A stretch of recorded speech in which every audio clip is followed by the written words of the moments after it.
Immigration continues to be a hot topic here in the United States, and some are wondering whether or not things have really changed under Trump's administration. Well, there was a story recently covered by the Washington Post involving a woman in El Paso, Texas, who was undocumented, but needed to get some protection from the government against her abusive boyfriend. Now, during a protective order hearing, a judge did grant her certain protections to ensure that her boyfriend wouldn't be able to come after her. However, immediately after the hearing, ICE officials detained her and deported her. Now, last fall, the undocumented immigrant filed her first of 3 police reports against her live-in boyfriend, whom she accused of punching, kicking, and choking her and of pulling her hair. After failing to stab her with a knife, the boyfriend threw the blade at her instead. He missed. Jesus. Now, an interesting component to this story is how witnesses that were there, including the judge, have a completely different story of how it went down compared to what ICE officials are saying. Now, ICE officials said that they weren't staking her out, that there weren't any ICE officials in the courtroom. However, that doesn't seem to be the case. So there were 6 ICE agents inside the courthouse that day, 1 inside the courtroom and others standing by the door and stairwells. They escorted her down the hallway into the elevator and outside the building where they detained her. Which would be tough if they weren't in the building. Exactly. Now, the narrative of the ICE affidavit, however, does not mention any contact inside the courthouse or the courtroom. In fact, the affidavit says agents saw the woman exiting the El Paso County courthouse and proceeded to walk along the sidewalk on San Antonio Avenue. Agents identified themselves and questioned I.E.G, the woman, who admitted to being a Mexican citizen who was in the United States without legal status. Now, you got to know the full story, so let me give you all the facts. Apparently, this woman did have a criminal record: arrest for assault, violating probation, domestic violence, false imprisonment, possession of stolen mail. So that's information that some of you might take and think, well, yeah, they should have deported her. But the way that they deported her is problematic because in the state of Texas, if someone is going to court looking for a protective order, even if that individual is undocumented, the state is supposed to protect that person and look out for them regardless of their immigration status. The reason why is because we don't want to create a system in which people can be abused or harmed in any way just because of their undocumented status. So if you want to make a case that, hey, we shouldn't make special exceptions for people who have criminal records and they're here illegally, I hear you. But at the same time, the way that this went down has a chilling effect on other people who might need help because they're dealing with abuse or harm, and all of a sudden they're worried about going to the authorities because they might get deported or detained. Yeah, at the end of the day, the whole thing about them bickering about whether they were actually in the building or not, I'm not too concerned about that. And I mean, even the particular case, like, this is a person who has a criminal record. That's the sort of person that under certain circumstances would be deported. I'm not too worried about the particular case, but that this sort of thing could become more common, or that it could be precedent setting, where you have people who are skirting the current letter or spirit of the law, certainly the intent of the law, and doing whatever they can to track down people. And we saw the wave of traffic stops that ISIS had set that ICE had set up. Oh, they're going to use that someday.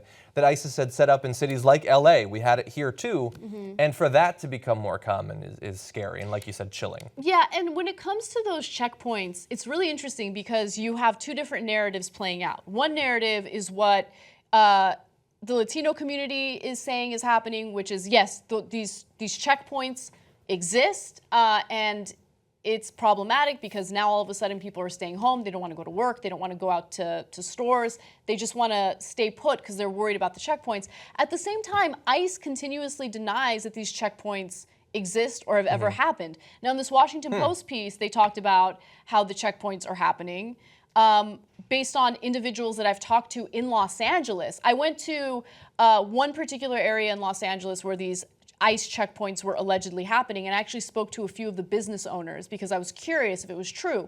Business owners said, yes, it's true. And they're not all Latinos. They're all sorts of business owners with all sorts of backgrounds. Yeah. And so I don't know why ICE is denying it, but it seems as though these checkpoints are happening throughout the country, and it does have a chilling effect. Yeah, and I want to make a slightly broader point because we've seen in just the past few weeks these sorts of things starting to pop up a little bit more.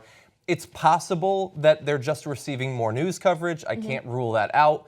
But it does seem like things are changing. And there are going to be, unfortunately, commentators who are going to attempt to sort of mentally disarm you against the things that are changing by fooling you into thinking that Obama had done this, and this is the way it's always been, and okay, Trump isn't that bad. Is he really changing anything? And the way that they'll do that is a consequence of the fact that we have a lot of people who don't understand how statistics work and don't do any additional research when they read things. They will look at the numbers under Obama and say, look, he deported a lot of people, thus we've always deported a lot of people. And so if Trump calls up 100,000 national security guards and sends them to Oregon and Portland and starts taking people who've been here for decades and takes their family and deports them, well, we've always had it that way. It's always been really bad. But that is a complete misreading of what has actually happened historically in the U.S. Yes, Obama deported a lot of people. He deported more people than George W. Bush. But when you break down what those deportations actually represented, the vast majority, I'm talking 80 or 90%, were people who had literally just crossed over the borderline, were taken within 50 miles of the border, and were sent back. Now, you can say we shouldn't do that, and I would be sympathetic to that point. But what that is not taking someone who's been in this country for decades, breaking up families, going into courthouses, setting up traffic stops in Illinois, and deporting people. Those are fundamentally different things. And you can cloak a lot of truth with statistics. That's one of the problems with statistics.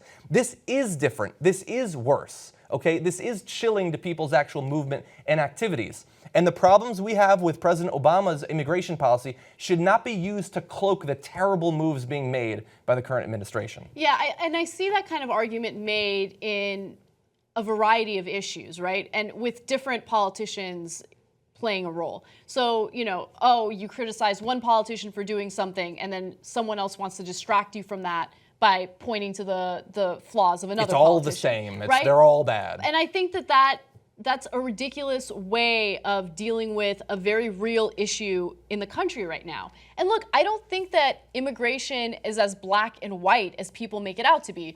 I don't think that it's all great and you should just open the borders and let people come in. I agree that if people are here illegally and they're committing crimes, they should be deported. I completely agree with that. At the same time, I think a lot of people in the country have been misled into thinking that undocumented immigrants provide nothing of value to society. Yeah. And that is not the case.